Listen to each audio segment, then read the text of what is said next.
Hi friends. So எல்லாருக்கும் happy Sunday. So morning எழுந்திரிச்சிட்டு இந்த 2 litre water பாட்டிலை ஃபெச் பண்ணுறதாங்க எனக்கு பெரிய வேலையாக இருக்குது. இதில் தண்ணி பிடிக்கிறதே எனக்கு ஒரு பெரிய டாஸ்க்காக மாறிடுச்சு மார்னிங். ஸோ இன்றைக்கி வந்து நான் ஈரல் தான் செய்ய போகிறேன். எனக்கு மட்டனில் வந்து ரொம்ப பிடிச்ச இதுனா வந்து பார்த்திங்கன்னா ஈரல் தான். எனக்கு மட்டன் கூட பிடிக்காது, ஆனால் அந்த ஈரல் வந்து அவ்வளோ ரொம்ப பிடிக்கும்.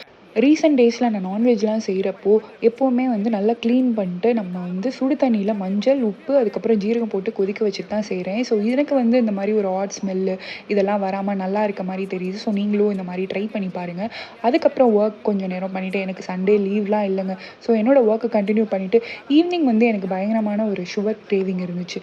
அண்ட் தென் வீட்டில் வந்து பட்டர், கோதுமை மாவு இது மட்டும் தான் இருந்துச்சு. ஸோ அதை வச்சுட்டு மைலோ கொஞ்சம் இருந்துச்சு, அதையும் போட்டு எக்கு எல்லாம் சேர்த்து சூப்பராக ஒரு கேக் பண்ணேன். ஸோ போன தடவை மாதிரி சொதப்பலாம் இல்லாமல் இந்த தடவை கேக் வந்து ரொம்பவே நல்லா வந்துச்சு. அதுவும் போன தடவை நீ பயங்கரமாக கலாய்ச்ச என் ஹஸ்பண்டுக்கு இன்றைக்கி பல்பு தான். இன்றைக்கும் கலாய்ச்சிட்டு தான் இருந்தாங்க. பட் கேக் வந்து ரொம்பவே எம்மியாக இருந்துச்சு, நல்லா இருந்துச்சு.